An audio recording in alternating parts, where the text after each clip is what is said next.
Kami calon guru penggerak Angkatan 9 Kabupaten Kuburaya. Kami akan melaksanakan demonstrasi konseptual modul 2.3, coaching dalam supervisi akademik yang terdiri dari supervisor, coach, dan coaching. Bersama saya, staf Renol dari SD 4 Batu Ampar. Saya Nurita Arianti dari SMP Negeri 12 Sungai Raya. Dan saya Maria Retno Utami dari SD Harapan Bangsa Kalimantan Barat. Selamat menyaksikan.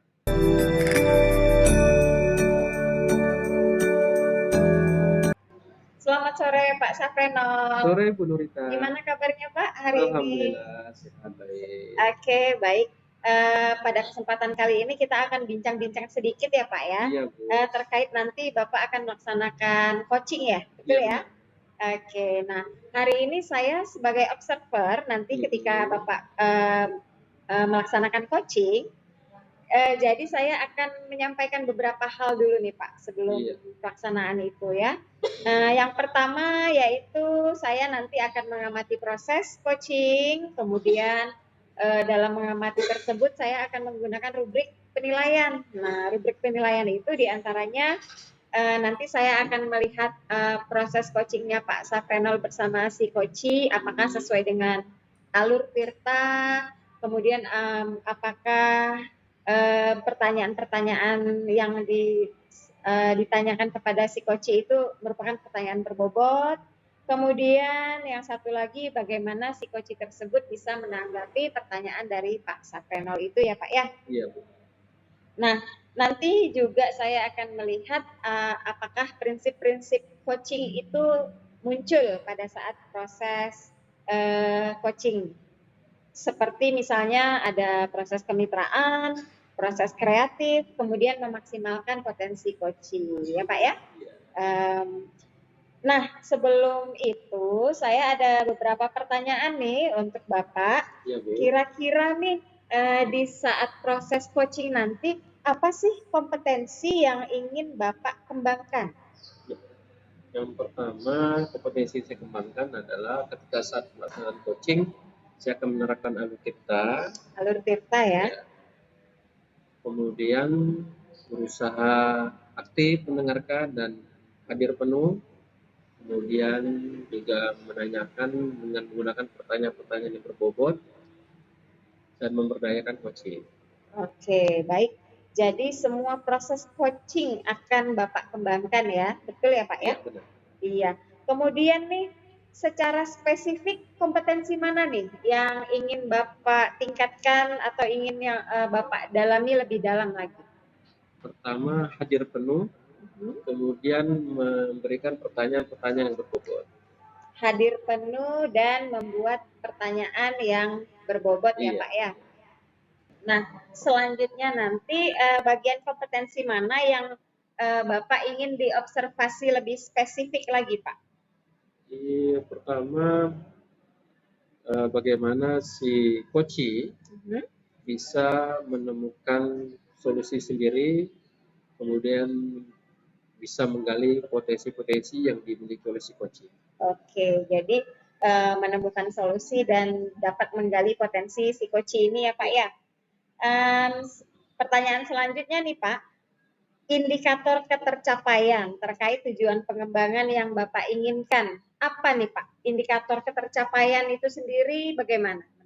Pertama, si coachee bisa mengeksplor potensinya sendiri, dengan sendirinya si coachee bisa menemukan jalan keluar dari permasalahan yang ingin dibicarakan nanti. Baik. Oke, jadi setelah saya mendengar Pak Safreno juga memiliki target-target ya terkait indikator pencapaian ini, jadi saya harap nanti pada saat proses coachingnya berjalan lancar, kemudian bisa mencapai tujuan yang Bapak harapkan ya Pak ya. Iya benar. Silakan Pak melakukan coaching bersama coachingnya. Ya, terima kasih Bu ya. Semangat. Semangat, harus.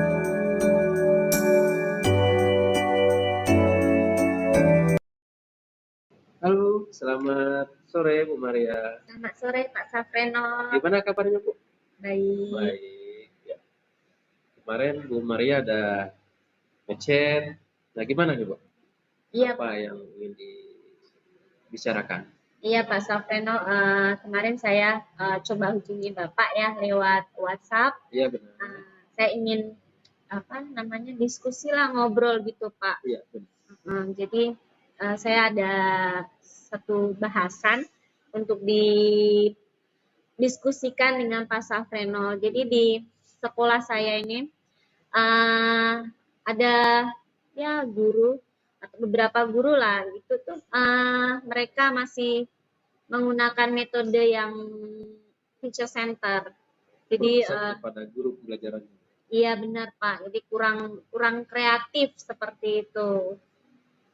Jadi sebelum kita lanjut, harapan Ibu apa yang Ibu inginkan dari hasil percakapan kita? Harapan saya sih semoga ada solusi ya Pak ya. Maksudnya ada ya istilahnya ada ide-ide yang membuat saya menjadi lebih oh seperti itu ya gitu. Harapan saya seperti itu Pak. Iya, jadi saya menangkap dari apa yang Ibu sampaikan tadi bahwa di sekolah Ibu sekarang ini ada beberapa guru yang kurang kreatif sehingga memang menghambat Bu ya Iya. dalam proses kegiatan mengajar mengajarnya. Kemudian gurunya juga masih berpola kepada metode lama. Iya benar Pak. Kepada guru. Nah untuk hal ini kira-kira skala dari permasalahan Ibu ini yang Ibu hadapi sekarang ini urutan nilainya kira-kira berapa Ibu? Kalau kita hitung dari idealnya, kurang idealnya 1, yang paling idealnya 10. 1 sampai 10. Oke. Kalau saya kasih nilai itu mungkin di kisaran 5 kali ya Pak ya. 5. Jadi ada upaya-upaya apa saja Ibu yang Ibu lakukan untuk mengatasi sehingga guru ini agak sedikit lebih kreatif gitu biar bisa merubah metode cara mengajarnya. Ada upaya-upaya apa saja yang sudah Ibu lakukan? Upaya-upaya yang sudah saya lakukan ya Pak ya. Iya. Kalau yang sudah saya lakukan itu mengajak sih Pak, mengajak tetapi ternyata ajakan saya itu belum terlalu berdampak gitu. Iya, jadi upaya saya yang sudah saya lakukan seperti itu, mengajak tapi belum berdampak seperti itu. Belum berdampak. Jadi dari yang apa Ibu upayakan tadi sudah mengajak tapi belum berdampak. Tentu ini kan tidak semua guru Ibu kan. Untuk guru yang dikatakan kreatif itu menurut Ibu seperti apa? Kalau guru yang kreatif itu kalau menurut saya ya Pak ya, artinya guru itu bisa menghadirkan pembelajaran di kelas yang menyenangkan, pembelajaran yang menyenangkan, kemudian suasana kelas hidup, lalu murid-murid itu bisa saling interaktif dengan gurunya, kemudian mungkin pada saat refleksi itu anak itu merasa, wah saya senang, saya kangen dengan pelajaran ini, seperti itu. Iya. Kira-kira sudah pernah disampaikan belum rencana-rencana upaya-upaya ini kepada guru yang tidak kurang kreatif atau guru yang tadi menggunakan metode-metode lama? Kalau menyampaikannya saya sudah Pak, cuman ya itu tadi si guru-guru tersebut karena kan tidak semua ya, tapi ya guru-guru tersebut itu mereka tuh hanya mendengar telinga kanan lalu telinga kiri los gitu. Jadi memang dua hal tadi saya tangkap dari apa yang Ibu sampaikan. Yang pertama, guru ini hanya sekedar merespon dari apa yang Ibu sampaikan tapi tidak mengeksekusi, tidak melakukan sebuah langkah kegiatan yang sehingga belum bisa merubah Bu ya, dengan sesuai apa yang Ibu lakukan. Nah, kira-kira menurut Ibu apa langkah upaya Ibu sehingga memang mengajak salah satu guru ini, beberapa guru ini mau bekerja sama, kemudian kegiatan-kegiatan apa sehingga membawa ke arah lebih kreatif sehingga guru ini bisa dengan sendirinya mau melakukan gitu. Mungkin apa ya Pak ya, Karena sebelumnya saya belum pernah terpikir sih, tapi saya akan coba Iya. untuk yang pertama saya akan mengajak kembali, kemudian saya mengajak kembali, tetapi tidak dengan ngomong doang, tapi bisa langsung dengan eksekusinya. Misalnya untuk pembelajaran ya, mungkin saya akan misalnya menemukan sebuah teknik di pembelajaran yang kreatif, yang kira-kira membuat anak itu menjadi senang belajar, kemudian saya sharingkan ke teman-teman, lalu sebelum dieksekusi ke anak-anak, mungkin saya mau ajak guru-guru ini untuk pura-puranya bermain peran sebagai anak-anak gitu. Mungkin seperti itu ya Pak ya. Mendemonstrasikan. Ya Pak, mendemonstrasikan. Jadi satu hal tadi sudah mulai terpikir dari Bu Maria bahwa merancang sebuah kegiatan yang kreatif, kemudian mencoba mendemonstrasikan bersama rekan-rekan guru, sehingga mungkin nanti secara langsung berdampak dan kelihatan dan dipandang oleh guru-guru yang tadi. Iya. Iya, dengan sendirinya mereka terlibat tentunya kan Bu. Kira ada upaya lain Bu? Upaya lain Yang untuk lebih meningkatkan kreativitas guru ini. Mungkin tidak hanya dengan satu metode yang diperkenalkan ya, mungkin karena kan banyak kan metode-metode pembelajaran itu banyak ya, mungkin kita akan sama-sama duduk bersama diskusi, oh ternyata ini ya banyak metodenya, kita coba satu-satu ya, mungkin seperti itu ya Kak. Jadi memperkenalkan banyak-banyak strategi atau metode pembelajaran.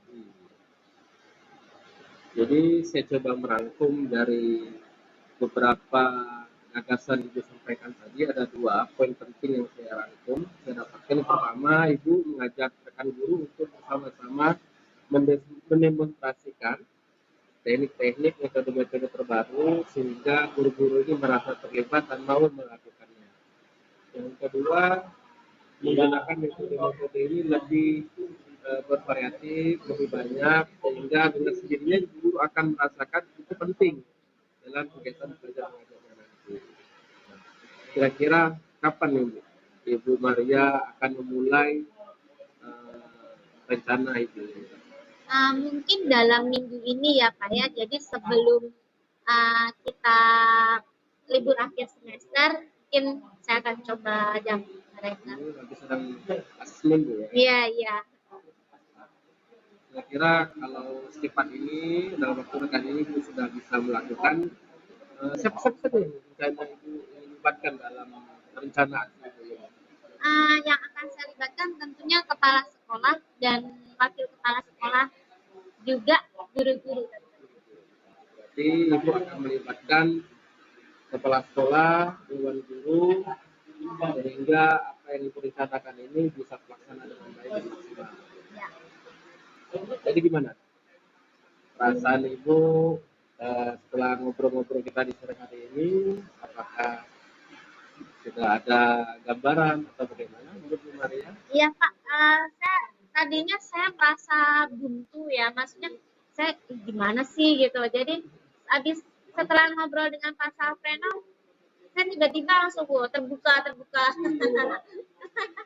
Jadi saya juga sangat berterima kasih Bu Maria sudah mau berbagi ya, sharing bersama ngobrol. Saya tunggu ya perkembangan updatean dari apa rencana yang akan lakukan nanti. Kontak-kontak saja ya. Terima kasih Bu. Terima kasih Pak Salpreno. Sama-sama Ibu.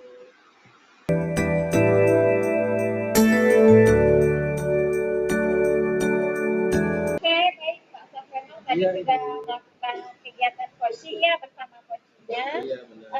Gimana nih Pak Safreno menilai performa Pak Safreno sendiri di dalam coaching tadi? Ya. Tadi yang pertama si coach cukup bisa mengekspor potensinya sendiri sehingga si coach bisa menemukan solusi-solusi yang akan menjadi jalan keluar sendiri dari permasalahannya. Oke. Apa tuh yang membuat Bapak menilai demikian? Kira-kira indikator yang sesuai sama apa yang Bapak harapkan tadi apa tuh? Yang pertama, coaching awalnya tidak terpikir bahwa kalau itu sebenarnya sudah ada dalam diri si coachingnya. Jadi dengan dialog kami tadi, coaching merancang rencana aksinya sendiri. Nah dari situ si coaching bisa memberdayakan kemampuannya. Jadi si coach mendapatkan potensi yang ada pada dirinya Iya, ya benar Pak ya. sekali. Oke, baik. Tadi saya juga mengamati proses coaching. Boleh saya menyampaikan hasil pengamatan saya, Pak? Silakan Ibu. Nah, tadi Pak Safreno sudah melakukan coaching yang sesuai dengan prinsip-prinsip coaching ya. Kemudian di awal juga sudah menanyakan kabar, itu merupakan salah satu bentuk presence ya Pak ya. Kompetensi-kompetensi yang ada pada coaching sudah Pak Safreno lakukan. Nah, seperti presence, mendengarkan aktif, kemudian membuat pertanyaan berbobot juga sudah mulai muncul, saya perhatikan tadi. Kemudian nih Pak Safreno juga sudah membuat Bu Maria merasa nyaman dan itu merupakan kemitraan, prinsip kemitraan. Nah, bagaimana nih Pak setelah mendengar apa yang sudah saya amati, kemudian sudah saya sampaikan, kira-kira perasaan Bapak gimana? Ya. Yang pertama merasa lega dan senang karena apa yang diharapkan oleh si coach tadi sesuai dengan harapannya. Kemudian saya sendiri juga banyak harus lebih meningkatkan lagi dalam kompetensi coachingnya sehingga kedepannya bisa lebih baik. Oke. Nah, kompetensi lainnya yang ingin Bapak tingkatkan dalam coaching apa Pak kira-kira? Yang pertama belajar untuk bagaimana cara menyampaikan pertanyaan-pertanyaan berbobot sehingga menggiring untuk si coach lebih cepat dan mudah untuk menemukan solusinya. Oke, jadi dapat menggiring si coach untuk menemukan solusi dari permasalahannya ya Pak ya. Iya, benar sekali. Kira-kira apa nih rencana Bapak untuk meningkatkan kompetensi tersebut? Tentunya banyak belajar, sharing, agar pengetahuan tentang coaching ini bisa ditingkatkan. Oke, tentunya harus berlatih ya Pak ya. Berlatih agar kompetensi coaching yang Bapak miliki lebih meningkat. Iya, benar sekali itu. Oke, baik Pak. Nanti hasil dari pengamatan saya ini akan saya tulis dalam supervisi akademik ya Pak ya. Siap, betul. Jadi nanti juga akan saya share kepada Bapak hasilnya ya Pak ya. Apa nih yang Bapak dapatkan dari proses setelah pra supervisi, kemudian saat supervisi, kemudian pasca supervisi, apa nih yang Bapak dapatkan? Yang pertama saya mendapatkan pengalaman bagaimana saya mengcoaching sebagai peran coach sehingga dengan pengalaman ini tentunya bisa lebih meningkatkan kompetensi saya dalam melakukan coaching. Iya, baik. Berarti dengan adanya supervisi ini dapat meningkatkan kompetensi coaching Bapak juga ya Pak ya? Iya. Oke, baik. Terima kasih Pak Safreno atas Sama-sama. waktunya. Selamat sore. Selamat sore kembali. Demikian demonstrasi kontekstual modul 2.3 coaching dalam supervisi akademik. Terima kasih. Salam dan bahagia.